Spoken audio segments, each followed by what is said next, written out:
Hello, everyone. Good morning.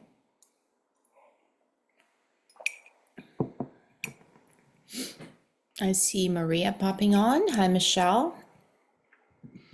There is Payless Autopilot because we are in 2024.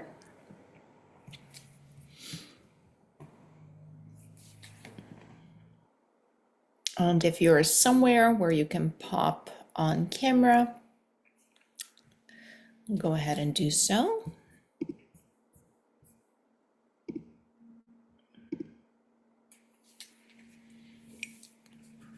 Let's kick this off. Welcome to Coaches Connect for this week. I see Danette is joining us as well. So these calls, we do them weekly, and they're essentially a combination of occasional interview co-host. They are a Q&A, they are a hot coaching seat. They're a place for you to come and hang out with your fellow coaches and get some of your questions answered, some of your problems troubleshot with a master coach and some peer support. So welcome. And usually I suggest that you either use the raise arm feature, you can use the chat. A couple of folks, hi, Christy, Miriam, always encouraged to pop on camera if you can. And let's just check in the chat or unmute and let us know, where are you at? How are you checking in today? And what are you working on?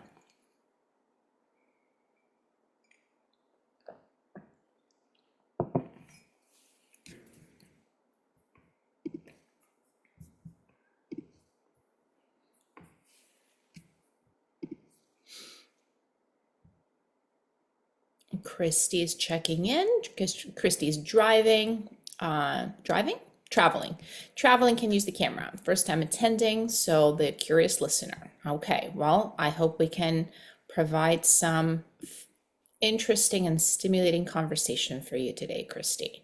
Who else? Who else can check in or pop on? Michelle, I think I might have seen you unmute. Did you unmute? Am I on mute? You just unmuted, so I assume that you wanted to say hello. Hi. Perfect. Hi.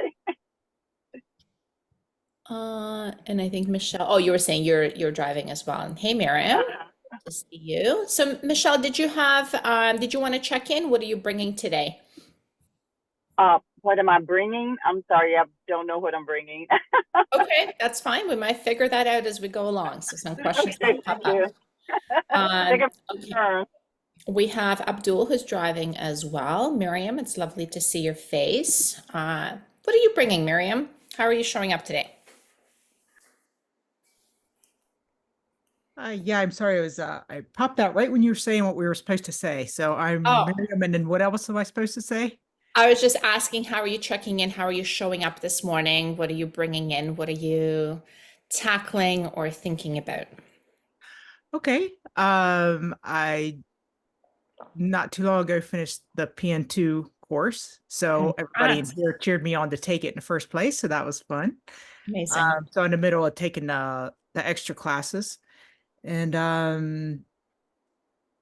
when I was in that course, I kind of was in the grind with that and daily life, and now I want to get back into checking in here to learn more about real life, not just being in the books kind of coaching. Cool. So Yeah, absolutely. I did start like register a business, and I've practiced on people, but I haven't really got it off the ground yet. And so I'm here to take notes, and if I have any questions, I'll pop in. So Cool. What can I ask? What would getting it off the ground mean? um that's actually what I'm looking at right now. I feel like individual coaching isn't really sustainable, like if that's the only thing I do.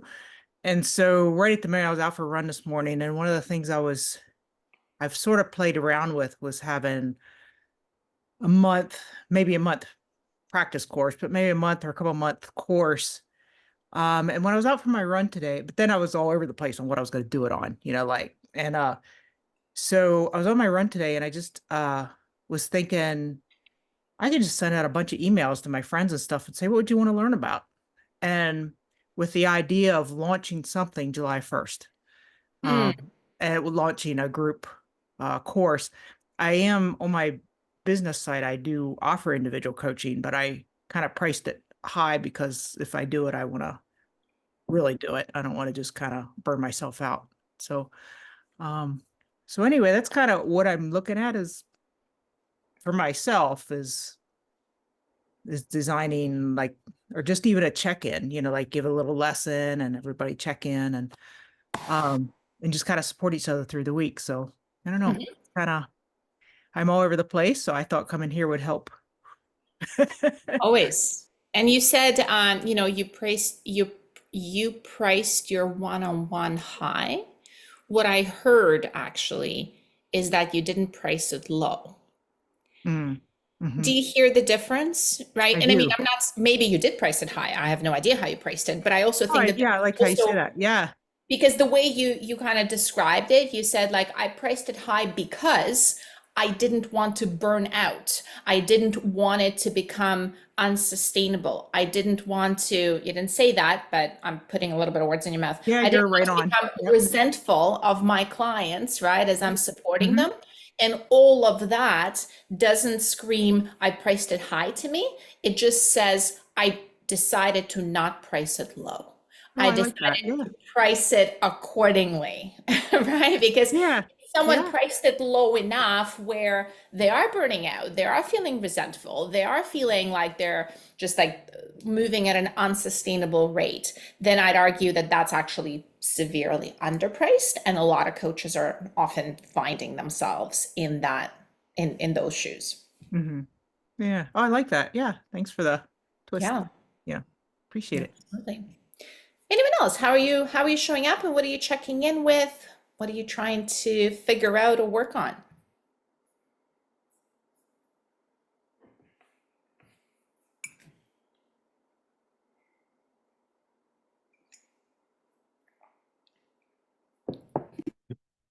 This is Michelle. Can you hear me? We can hear you. Okay, good.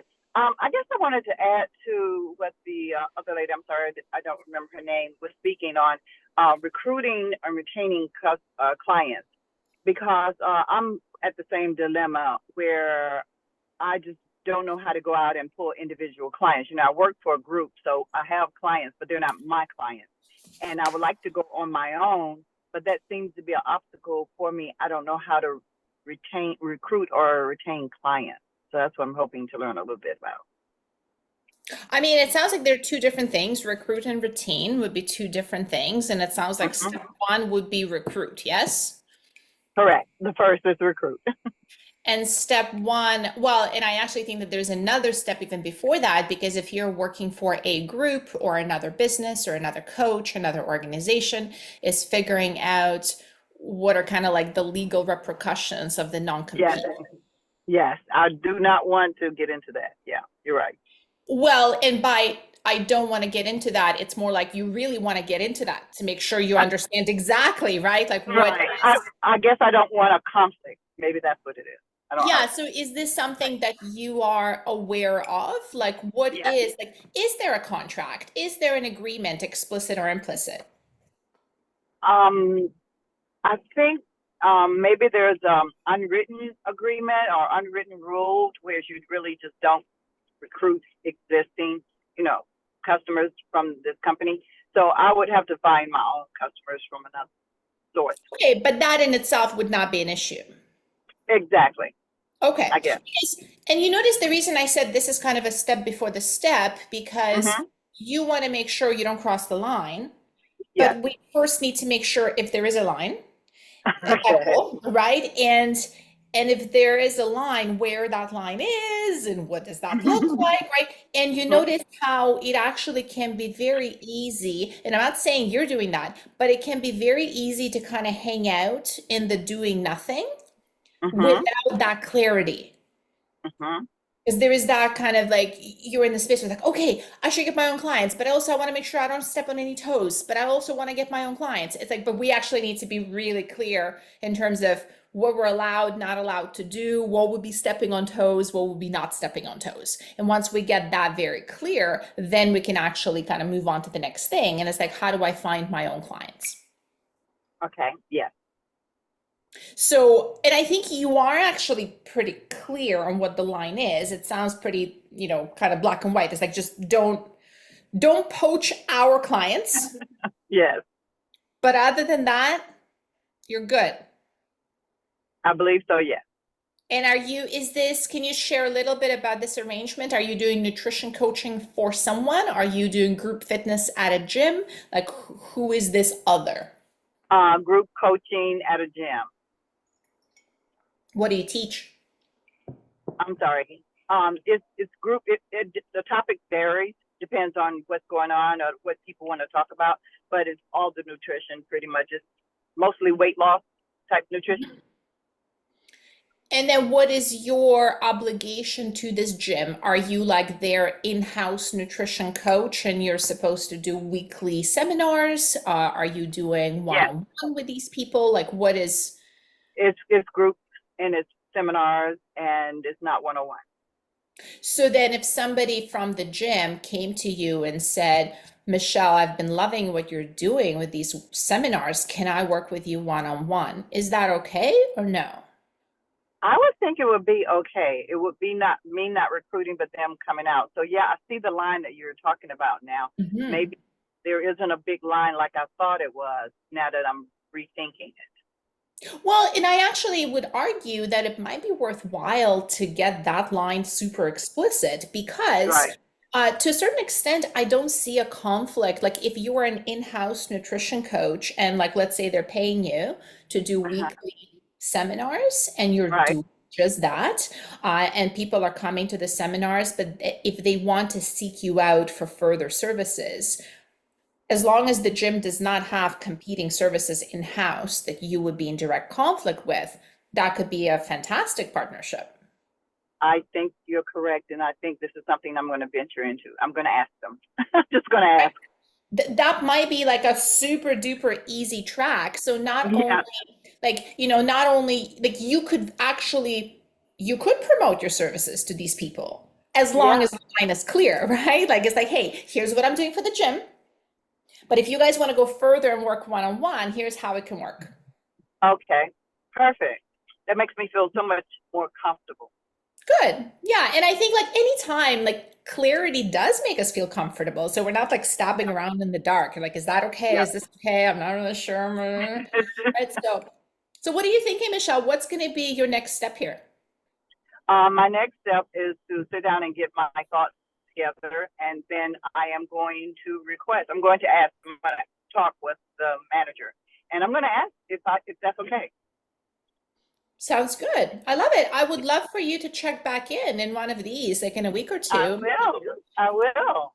Thank you. And then for folks tuning in and watching this, you know how much I love like the meta coaching, right? When we rise above and we kind of like, oh, what did just happen? Did you hear me how Michelle and I were coming kind of to the end of our interaction? And Michelle was expressing like gratitude for just a little bit more clarity, but I didn't quite leave it there. And I said, so what is your next step? Right? Like I pinged it just a little further. And you also notice that I didn't give Michelle that step. She came up with it all on her own. Right? So I didn't say, Michelle, here's what you're going to do. Sometimes that's appropriate. But Michelle and I don't have a pre-existing relationship, so I don't actually know. Like sometimes for a client, I could say, like, okay, well, I'm thinking here's what you could do. What do you think? But here, Michelle came up with the next step all on her own, and then I threw in like a little touch of accountability as well. Did you hear that? Said maybe you could check in a week or two. And you notice we're in the space where accountability is kind of very loosey-goosey, right? Because you can come, you cannot come, like these are free, they're weekly calls, it's me, it's Coach Jeremy. But this was like this is as well this is as good of a job as I can do in this space as a coach to provide you a client, right? I guess in this scenario, with a little bit of accountability. Thank you so much, Michelle.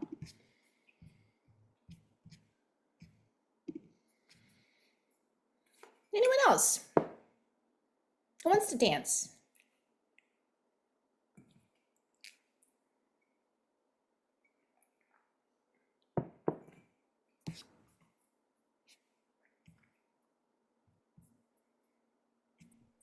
Can I add something, Kate? Yes, absolutely. Ivan, right? Hi, Ivan. How are you guys? Good. So you basically what you did, you just like left an open loop. So for Michelle to, go ahead and tell whatever she wants to do. I see this as a good strategy to implement with clients, but what about if she comes up with something that you think it's not gonna work for her? So for example, it's Well, gonna. let's take Are Michelle you out of gonna? it and let's talk about like a client, right? Like, so if I'm talking to a client and I say to a client, what's your next step? And they come up with a thing, right? Mhm. And I don't think it's going to work. Can you maybe give us an example? Like, what could be a thing that makes us go like, I don't know about that. Uh-huh. Okay. Oh, you asking me? Yeah.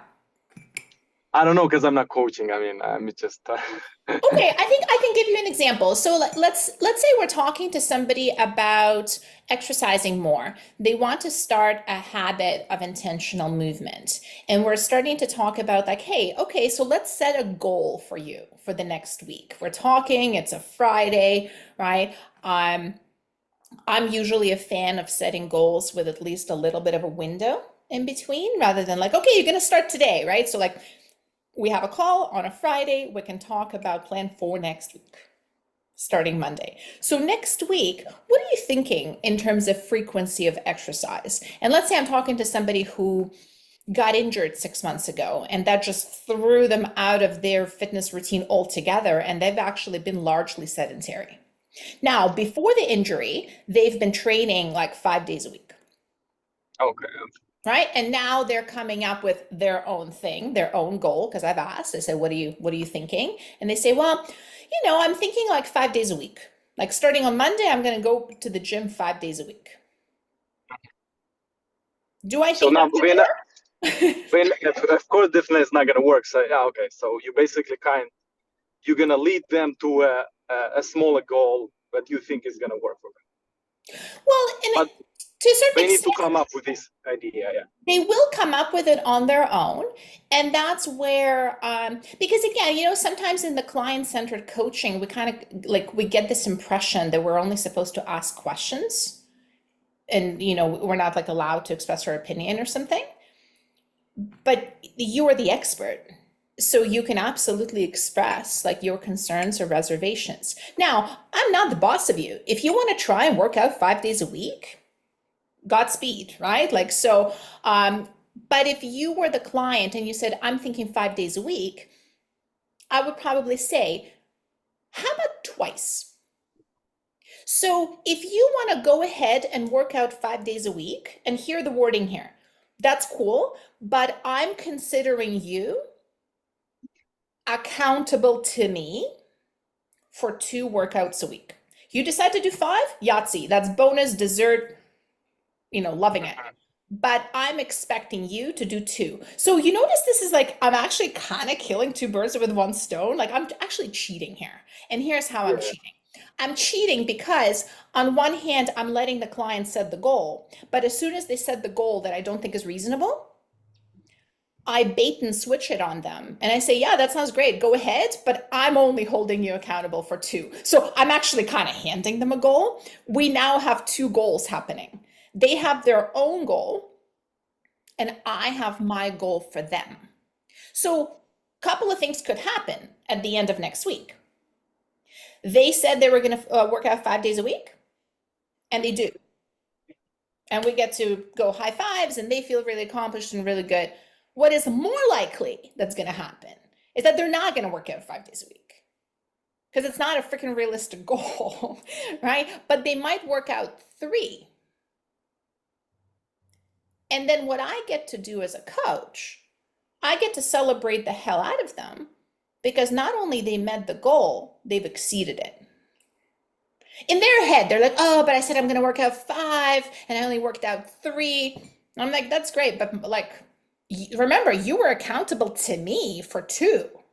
and you did 3? Amazing. So you like freaking over delivered. How'd you manage to do that? Well That's done. true. Yeah, Right? well done. You hear how I just set this up as a scenario that is much harder to suck at. Hmm. And that's I mean, often the key. Like, how do we actually set it up in a way that it's like impossible to lose, impossible to fail? okay, that's a good point. Yeah, I basically what you said. I think I met somewhere. I was watching something. They do this strategy. I think a coaching business. What they did actually, they set target, goal, but the idea that the clients, when you in your mind, you tell yourself that I need to achieve this goal. Like for example, I need to do like $10,000 a month, Mm-hmm. and when you approach with 10,000 and you do basically in real life, you can do 8 or 5, it's still a goal achieved, not a failure. So this concept of like setting the targets higher and the other part accepting that lower it's good too, that's a good strategy to apply with client. That's You know basically what? That's a great point. So I think you're kind of talking. You guys heard that quote? You should something about like shooting for the moon because even if you miss, you land among the stars. Do you know what I'm talking about? Blah blah blah. yeah, Yes, yeah, it's a t-shirt yeah. inspiration. But I don't know the cop, yeah, but I get the idea. So I think that's kind of what Ivan is talking about because like what if we just aim higher, right? Like if we aim higher, and then if we land less, it's still actually pretty good. And Ivan, I personally use that approach very often for myself for training and for exercise. My goal is to exercise 7 days a week. That's my goal. I never exercise 7 days a week, ever. Because it just doesn't, like, you know what I mean? Because life happens. So, but if I aim to exercise 7 days a week, when I fall short, I tend to exercise 5 or 6 days a week, which is actually kind of where I want to land anyway. Uh-huh. If I had a very specific goal of 4 times a week, funny enough, I'd probably be Yeah, exercising 2, right? Or 3. 3. Yeah, yeah, yeah. Yeah, Right? that's the point. Yeah, yeah. So I think that actually is a very valid approach, but I think there are a couple of caveats there. And the caveat here, I would really assess someone's confidence in that particular skill or goal. I'm very confident in my intentional movement, exercise, and training. I've been doing this for over 20 years, right? So I'm not particularly worried about getting bent out of shape when I fall short of my goal. Like it doesn't bother me at all. Like it's actually kind of an intentional strategy. I just play with myself. It gets a little bit more touchy when we're working with folks, myself included, right? Like I would not use this on myself for something that was like new to me, that I was like more self-conscious about, maybe like not quite confident in. So if I'm working with somebody who is coming out of an injury, who's just starting up a new thing, who is like struggling with a thing, my opposite would be the exact my approach would be the exact opposite of what we talked about. I would aim to set the goals tiny, tiny, tiny, tiny. I call them the it's the test.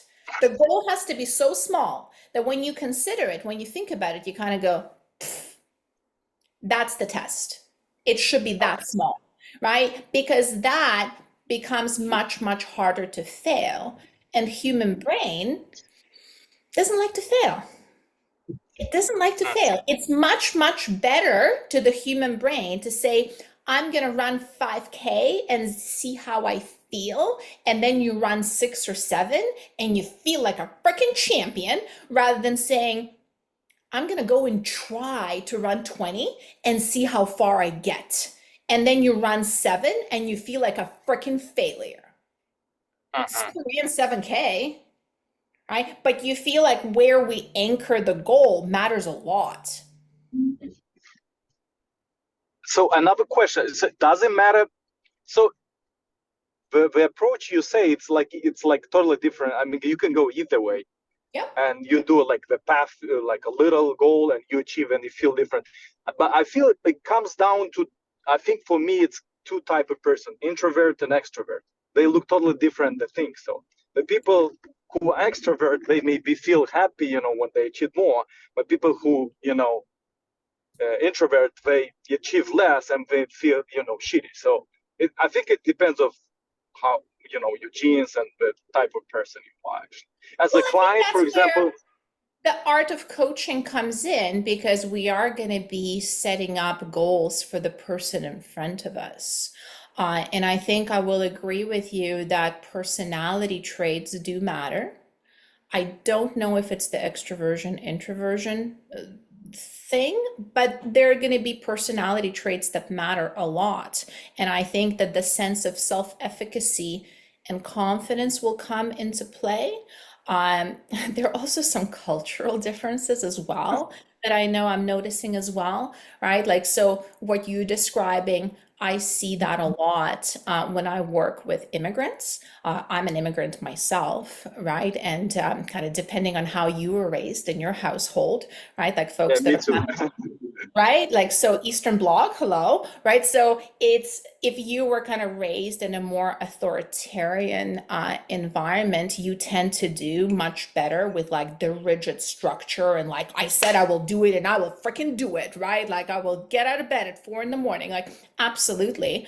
But I think that's where we actually do help clients do a lot of undoing in that area as well, because that comes with downsides too. Because then the downsides become, I know I need to relax, but I need to make sure I relax in a productive fashion, right? And that's how you have a heart attack at 42 years old, right? Like there's no free lunch. So I think that there's going to be those pros and cons. Yeah, Cecil is saying like unlearning, right? Well, Uh, mhm. Demetrina is saying this example is not only connected to fitness in any situation, re-listening to yourself with the help of someone or a coach may make you reconsider your goals as you yourself realize it is not reasonable. Yeah, reason. And what does reasonable mean, right? Because reasonable is really just it's the cost benefit. It's like I'm not willing to pay the price. I'm not willing or ready or able to pay the price in terms of time and money. Or sometimes it's just not realistic, period, right? Like where like I think we've talked about that before in some of the coaching calls. Some people will never get a six pack. Like that's just not in the cards. Some people will never qualify for Boston Marathon. All right, so we kind of like also have to root that in reality. I see Raphael has his hand up. Go ahead, Raphael. Okay, I hope you can hear me well. So I was just listening to what you were talking about, how to help people who is not staying accountable with their goals. And I have a client just like that, that they are paying every month, and he's always excited when we check in and everything. We set goals. I have had to modify the goals to make it really small that they wouldn't have an excuse, to complete them. But I can't get this person to do even those little small changes. And I know they need a change. And I've gone through the why and trying to go more in depth in that part. But I can't get this person to do anything. So I don't know if just wait with this person or what would you say? So Raphael, can you give us an example? So first of all, kudos, because it sounds like, this person is seeing the value in your support, even though you don't feel like you're doing anything sometimes, right? Like, so they're there, they're with you, they're showing up, right? Like they're showing up in some ways, because if they're continuously paying you for support, they're showing up. And then you're helping them set goals. Do, they don't perform, achieve the goal that they've set. You, as a good coach, readjust the goals readjust the goals down, make it smaller, shrink it. Can you give us an example of like, here's the goal we set, they didn't do it, and then we shrunk it and they still didn't do it? Okay, when we started, he was so excited and saying, "Okay, I'm going to work out 6 times a week." And of course, I thought, okay, you're coming from a place where you were not doing anything. We don't need to do 7 or 6 days a week. We just can start this way, and we set a goal. Okay, we're going to do 4 days. Okay, he wasn't able to complete that, of course. So we How many modified days? that. 2 or 3? We You started because he was wanting to do 6 days. So I Yeah, said, okay, we can do. I think it was 3, and then 3. okay, I modified that. Okay, what if we just try with 2 days? That Mm-hmm. didn't happen. So okay, instead of doing the actual strength training, we can just do some kind of movement, like 30 minutes every other day. Okay. Then I modified that. Okay, what if we just strive to stay active throughout the day? When you are at work, you can just let's set a step goal or a time that you can just Cool. keep moving. Okay, You know? I got that. So did you guys all hear, right? Like there was this progression down, right? So 6 times a week, 3 times a week, 2 times a week, 30 minutes every other day. Stay active. Just freaking park your car a little further away from the store, right? Like Raphael is really trying here. Um, Raphael, I would argue that it might have been more effective to start backwards because did you hear the progression down? Yes. 6 days, 3, 2. Okay, fine. Just do this. Okay, can you just get out of bed, please? Right? Like, so, but if we actually flipped it on its head and started with a small, tiny, tiny thing, because even though you are adjusting, I would argue that for the client and for the human brain, this actually feels like progressive failure. Yeah. With me, I like, right? Like, it's like, well, couldn't do 6, couldn't do 3, couldn't do 2, right? Like, okay, just do this. Because notice if you and I were working out, right? And let's say you maybe have a shoulder injury or something, and I'm your personal trainer, and I'm saying, Raphael, I want you to try and give me 10 push-ups, but not just push-ups. I want you to do those push-ups where you push off and clap. Those push-ups, do 10 of them. And you try to do one, your shoulder hurts. You can't do even one. And I say, okay, never mind. Don't do clapping push-ups. Just do regular push-ups. Give me 10. And you try, but your shoulder hurts. I was like, okay, fine, Raphael, give me 10 off your knees. Do you feel how that actually feels kind of demoralizing for you in the moment? Even though the expectations was never reasonable to begin with.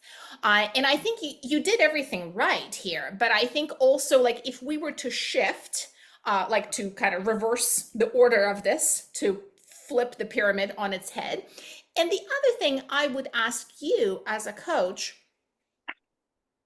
why did this person not go to the gym? Let's say 3 times a week. Like right off the bat, you knew 6 times a week was not realistic. So you were asking for 3. Why didn't they go? What do you think happened? Not what they told you, but what do you think happened? I think this person is not just. To be honest, I don't know what to think at this point because I thought, okay, he's just not motivated, or he. I don't know what to think because I've tried so many options and thought, okay, well, trying to put myself in his shoes, but I don't understand. I don't understand because he needs this. He is always motivated and saying, "Okay, I'm going to do this. I got this," and I don't want to make him think that I don't believe that or that I don't trust him. So I So really don't know. you said 2 things that are very, very important because when I asked you, I said, what do you think happened? You said, I don't know and I don't understand. And I think that's key, right? Meaning we actually have to dig into what exactly happened. Like get really, really specific. What is it that happened? Like when this person had every intention to go to the gym 3 times a week, how did they plan it? You and I are doing this. Raphael, you have a plan 3 times a week to the gym next week. Okay, so like which days are you going to go to the gym? Let's pull up your calendar. Let's take a look. Like, where are you going to fit it in? And where are you going to go? You told me you've been sedentary for 6 months. Do you actually have a gym to go to? Do you have a membership? Do you have running shoes? Like, do you hear how far back I'm going? Because I can tell you right now, if I pick up a new client tomorrow, let's say I'm going to make her up right now. I'm thinking of someone in my mind. So she's a mom of two. She's in her 50s. She's been sedentary for a long time. Now she wants to start strength training because she's heard that it's important, right? Like maintain bone density, maintain muscle. She's entering perimenopause, all the things. And if I talk to her and say, okay, like you're going to work out 3 times a week. I'm not going to be too surprised if she shows up a week later and says, I didn't do it because we didn't actually make it specific enough. Where are you going to go? Which gym in town? There's 4 of them. Which one works better for you? Which one is closer to your house? Where are you going to fit it in your day? And that's the approach I often take with clients when it's like, well, I was going to do a thing, but I didn't do a thing. Okay, we're going to get real specific here. So I want you to walk me through a Tuesday because Tuesday was going to be the day you were going to go to the gym. You woke up. When was your workout going to happen? Well, I don't know. I didn't really plan a specific time for it. I just thought it would be sometime on Tuesday. Oh, okay. I mean, if I plan my workouts like that, they're never freaking gonna happen, right? Like, so we kind of find where that like little sticky point is. You with me? Do you know what I mean? Yes, I do. And and believe me, I've tried that. I've also tried to plan with him. He said, "Yeah, okay. So these are the dates that you can do this because this is the Yeah. time that you are saying that you will get off at this time. So then you will go home, and then you will have this amount of time to do this." I've tried that as And well. now, hold on. So you did all those things, right? You did everything right. You really dug in. So there was a specific day for this person. They have a gym to go to, so that's not a problem. And actually, this person is working out from home. It's not that they have to go somewhere else. They don't have to go anywhere. They're working out from home. You were planning to work out on Tuesday. We had a time. What happened at that time? Yeah. So yeah, he always. I think the main excuse that he has told me is, okay, I had something to do related to work. So he's basically not prioritizing. Okay. So, and I think this is the part where we kind of dig in. It's like, okay, so let's put it on your calendar. You had a workout from 4 to 5 booked at home. Then 4 to 5. 3:45 came around. What were you doing? Where were you? What were you doing at 3:45? What were you doing at 3:50? 3:55. Are you putting on your clothes? And if not, why not? Right? Oh, well, I was in the middle of something and I just wanted to finish it.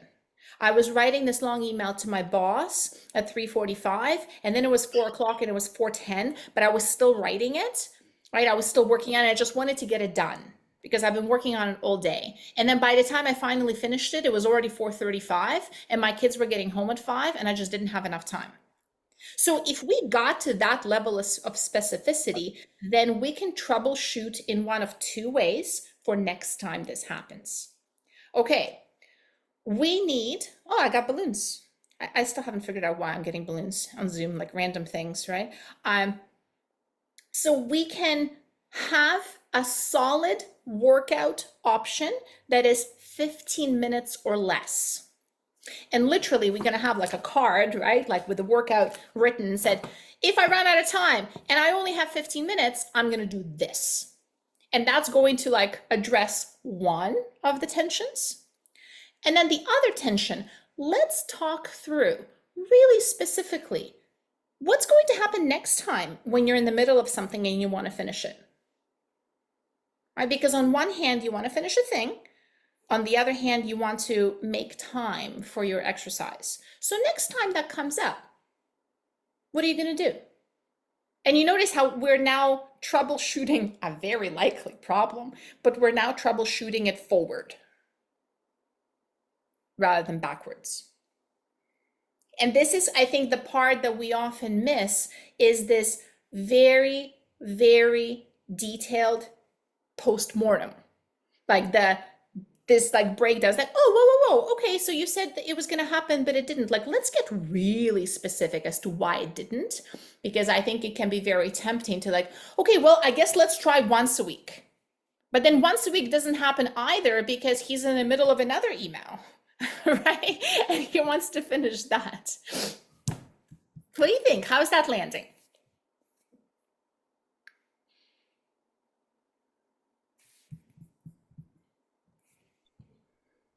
Hey, thank you for that. It was really helpful. I will also add there is another caveat that's possible, right? Because I usually think that there is one of two reasons people don't do, well, let's say one of three reasons why people don't do what they set out to do. One, it's not small enough. Two, it's not specific enough. Three, they don't care enough. And Raphael, what you're describing, maybe this person doesn't care enough. And that could be really frustrating for the trainer and the coach. You're like, dude, you told me you want to do this, but you're clearly not doing it. So what gives? And that can just be a very crucial conversation with a person where literally in those words, we could say, hey, so I've noticed that you did tell me that exercise is very important to you. At the same time, we've been setting goals for 2 or 3 weeks and it doesn't really seem like you're hitting them. What do you think is going on? Question mark.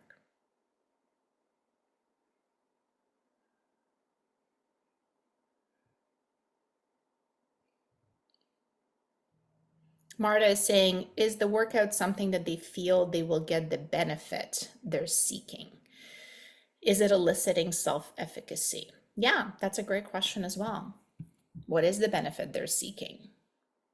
A client asked me recently about their child who's an 18-year-old athlete, existing primarily on chicken nuggets, right? And she was saying that she would really like her kid to eat more vegetables. And one of the things I told her, right, speaking of the benefit they're seeking, to Marta's comment, I said, so what is it that he's going to get from eating more vegetables? Not what you think he's going to get, because this person is a nutrition coach. Like, they want their kid to be healthy and have a long life, right? And not have chronic disease and have vitamins and nutrients and all the things. It's like, that's great. But what's in it for him? What's in it for the 18-year-old? Like, are they going to look better in the mirror? Are they going to play soccer better? Are they going to run faster? Honestly, I doubt it. I doubt it. I doubt, this is me, a health coach, saying this. Oh my gosh, right? Like, this is, don't tell anyone. But I don't think that an 18-year-old who's eating chicken nuggets and who starts eating salads tomorrow is going to notice much of a difference in their performance in the short term. And therefore, there might not be much of an immediate benefit they're seeking. At the same time, they might be very interested in putting on muscle. So, hey, maybe we can put them on a whey protein shake and have them eat more chicken instead of pizza and donuts, let's say. And there's a much more immediate benefit there.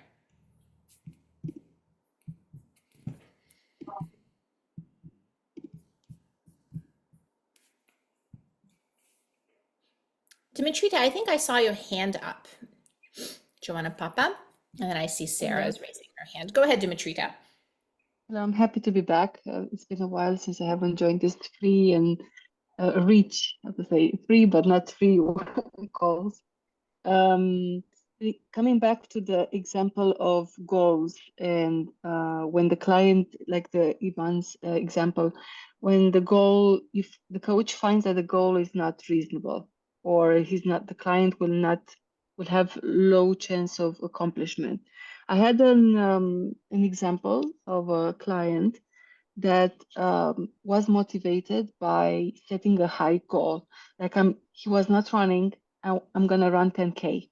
I want to see if I can make it. And from my personal experience, before that client and even after the client, so I'm doing it myself. Whenever I go for a big goal, the chances that after that run, I'll do it. We will do it because we were competitive, whatever, we wanted to prove something. Um, like I am not going back. Like either it was hard, or I didn't enjoy it, or I got injured, and in 2 days I'm not going to be running. So I think reasonable in that text I wrote is that what are the chances that the client is going back in 2 days or a day, or it's keeping the movement consistent? Because if the goal is too big, it's gonna scare himself. Like even with my partner, I did the same. I took him on a 24K, and he was scared to go for a long run as much. And this is a hard lesson, but yeah, even for myself. So I don't feel, I was not very confident, or how to say, convincing with the client to tell him to slow down, to take a lower goal for him, because I was the one that was making this mistake as well. So I don't know, sometimes in my case, I let him do it, and then I did do the disclaimer, you may not be able to, you may not want to go. And from the next sessions, I observed he was not going back to running. We met for a couple of more times, and then the relationship kind of ended, coaching relationship. Well, I mean, I can say as a runner, I can very much relate to this. And one thing I'll say, we don't always have to go back. There are plenty of people who want to run a marathon once in their life and they have no interest in running it ever again. And that's fine, right? Like you show up, you do it, maybe you hate the whole thing and you just never do it again, but check and check, like it's done. Right? So there is that, like it's like how do we want to think about this goal? Is it just hard and long and you want that sense of accomplishment at the end? Great. Like that's completely fine way to do it. Another way of framing that I've used both for myself and for clients is how much do you want to suffer? Right? Because if you are reasonably fit, you can go out and run a marathon. But if you're not a runner, that's not going to be a lot of fun for you. It's going to be like a 3.5 to 4.5 hour ordeal. You're probably going to hurt. You're going to hate your life. You're going to limp through the last 10 miles and you're going to wonder what the hell you're doing. You can still do it.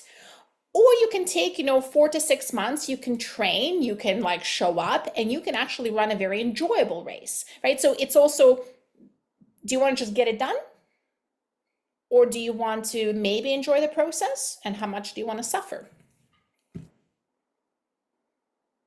And that's not a trick question because it's not on me to decide how much you want to suffer. Like some people like suffering.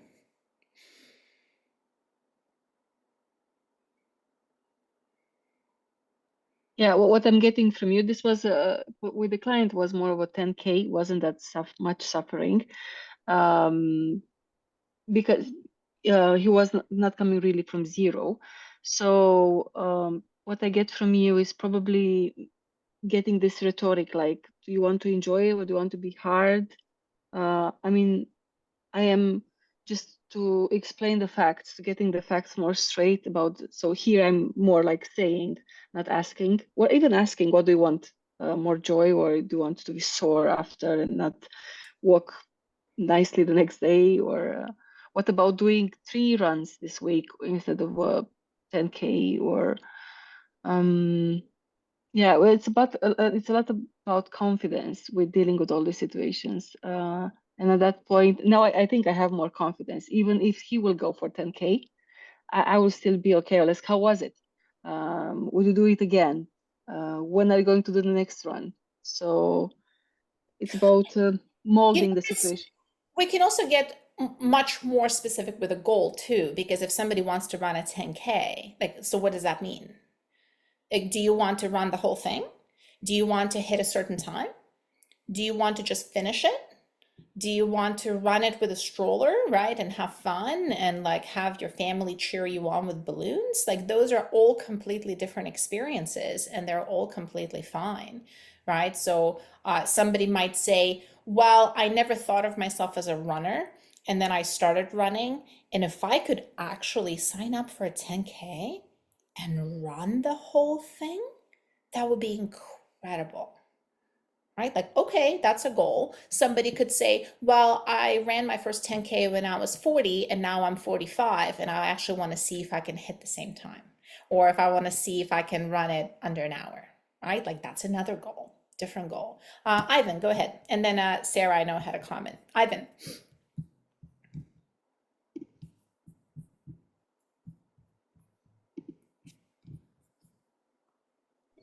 I just wanted to add something, if it's, I don't know, related to this, but to Dimitrina, what she said first, what I got, she said that she with her client, they try to run, and the thing is, I remember I was reading the other day the Atomic Habits, and the guy, he was saying about setting goals, and he gives two very easy examples to understand. It was two smokers who tried to quit smoking. I don't know if if you guys know about it. And a guy approached them and proposed to smoke, give them a cigarette. And the guy who said, the first one said, "Look, I'm trying to quit smoking." This was the one guy from that two that were trying to smoke. That the other guy did, "Thank you very much. I'm not a smoker." So it's the same thing with a runner. The client was trying to do the marathon. But if you look at the different perspective of your mind, if you are the guy who is the runner who actually is doing the marathon, he's doing the 4K, it's a different approach to your mindset. So when you try, you kind of like have this setback a little bit, something is still you're not sure about, but you're gonna do it or not do it. And when you try, you kind of like not 100%. But if you like, for example, he's not a smoker, he's 100% not a smoker. So if I'm a runner, if I'm gonna do this 5K, I'm gonna do it. This is the set of mindset. And it's another quote there. And now I understand it. It's another quote from another book, was very good. And the woman, I forgot the writer, he said, whatever you think you're right or you're not right, no, whatever you think you can do or you cannot do, you're right. So it's all about mindset. If you think that you cannot do it, you're not gonna do it. If you think that you can do it, I mean, it's a lovely sentiment.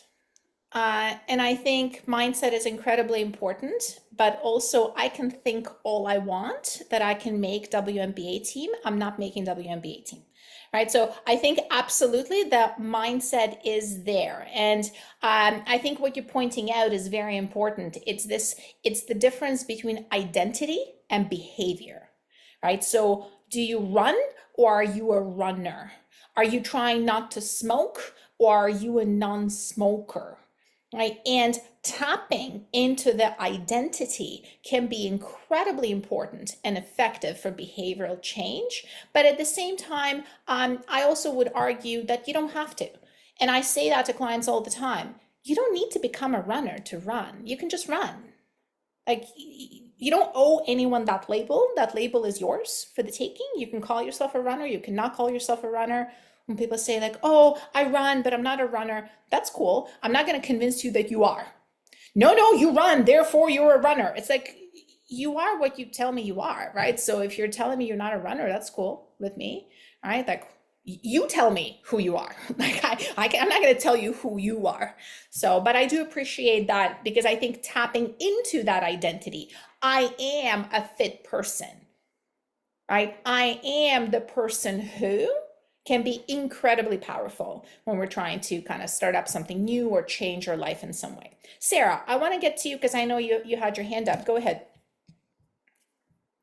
I have a few comments to make. One is that I feel very strongly that a coach, to be a good coach, needs to be in coaching herself.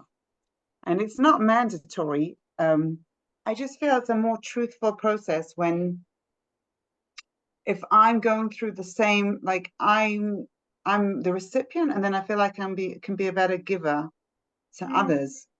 But it's never been like, I felt like that piece was like a missing piece of the course, that we didn't have to, there wasn't a mandatory practicing on others, and I'm missing that. It's something that I feel like I keep reaching out, like on the PN community, if anybody wants to keep coaching me, and I like to try different styles, and see and find something that resonates with me so that I can coach my clients better. For example, I'm struggling myself with eating to 80% full. I have a tendency to overeat, and I'm right now struggling with my own weight. To be very honest, like my weight was always good, and now that I'm 48, I have more cravings. And if I'm not careful, like my blood sugar is I'm pre-diabetic. That means It sounds like, so you are kind of in a position where you might want to hire a nutrition coach. exactly. I do, and I sort of feel upset that it wasn't mandatory part of the course when we actually did it, that we had to sort of find a partner. And you know, like sometimes when you do coaching courses, you have to have done like 10 mandatory sessions of being coached and coaching others and having to either record the session. I just feel like I'm a bit struggling with that. Like I have the theory in my head, and when it comes to actually, like I know about 80%, and I know about mindful eating, and I know it all, and it's so overwhelming to actually practice it all myself. So I hear the feedback and I appreciate the feedback. I think that a little bit of a difficulty here might be the fact that the certification itself is meant to be the theoretical piece, right? It is meant to be the independent study, self-paced theory that we would then need in order to apply. So what I'm hearing from you is like, you know what? I wish there was more application. I wish there was practice for me coaching because Yeah. I'm missing that. I feel like I know the theory, I have the information, but I want to practice coaching. So I think the question then for you to ask yourself, so now what? Like, how do I might already be coaching others. I am coaching others, and I feel like I need to be coached myself. So why So not hire a coach? What's been in your way so far? because I tell you why, I'm in a few different. I'm like, where am I spending, like, you know, I've got to allocate my funds up to points. So I've got my own gym membership. I'm toying with the fact that I feel like I always need to keep my knowledge fresh so that I stay motivated. So I'm right now, do I sign up for the PN Academy and keep getting new info and do more courses? Or do I do the SSR? Or do I do none of that? And do I just like, do I hire a coach? Like the truth is I have worked with 2 different coaches through the PN community. I did pay them. And one of them was phenomenal, but it was really beyond my budget. Like it was too expensive for me, so I didn't continue, but she was really outstanding. And another one I hired, and she gave me a reasonable price, but I didn't resonate so much. Like her coaching was amazing, but it didn't give me enough. It wasn't enough of the type of support that I wanted, and I couldn't even explain it how. I wanted stronger accountability, and she was not. So maybe I wasn't in a position. I don't know. Well, it didn't satisfy what I needed enough. Let's call out a couple of things just about what you're currently struggling with. So you said something like, I need to allocate my funds appropriately, right? And I think that's true for all of us. Like how we spend our time and our money is hopefully reflective of our values. Mm-hmm. You started off by saying, as a coach, I very strongly believe that coaches need coaches. So Mm-hmm. I actually think, and please correct me if I'm wrong, that there might be a little bit of cognitive dissonance happening for you right now because you as a coach feel very strongly about coaches needing coaches and having worked with a coach in the past, but you don't have a coach right now and you're Correct. struggling with your own stuff, right? And it kind of feels like, right? Like, so I just want to Because I've call that also out, hired, right? Because it's like, I think I've hired a business coach recently, and I'm meeting her every second week. Yeah, so I'm like, I feel like I'm paying out more than I'm actually, like I'm Yes, And I think that there is, and the other thing I was going to call out, because you're saying, well, I think you're somebody who values knowledge and information clearly, right? And yes, I what do. is next? What is, what do I do next? Do I do PN Academy? Do I do SSR? Now, I think SSR is amazing. I'm about to kick it off myself. Everybody should do it. And at the same time, I don't think I would be within my own ethics, as much as I want all of you guys to do SSR, if I didn't say there is something to be said for periodizing knowledge and application. We periodize our training. We should What do periodize. you mean? What do you mean by periodize? So what I mean by that is in training, we usually, like if we do strength training, intelligent program design would periodize load over time. We would work on cardiovascular system and aerobic fitness, and then we would focus on strength, and then we would deload for a little bit of time and take like a bit of a recovery period. So I really think that we should be doing the same thing with our learning, because we can't keep putting things in, right? So by periodizing knowledge and application, I kind of look at like the year or multiple years. It's like, hey, I do the certification, and then I take 3 to 6 months to really apply, dig in, apply it to myself, maybe get coached myself, and then I do the next thing. And that way we're not in a constant put stuff in mode. All right, do you know what I mean? Interesting.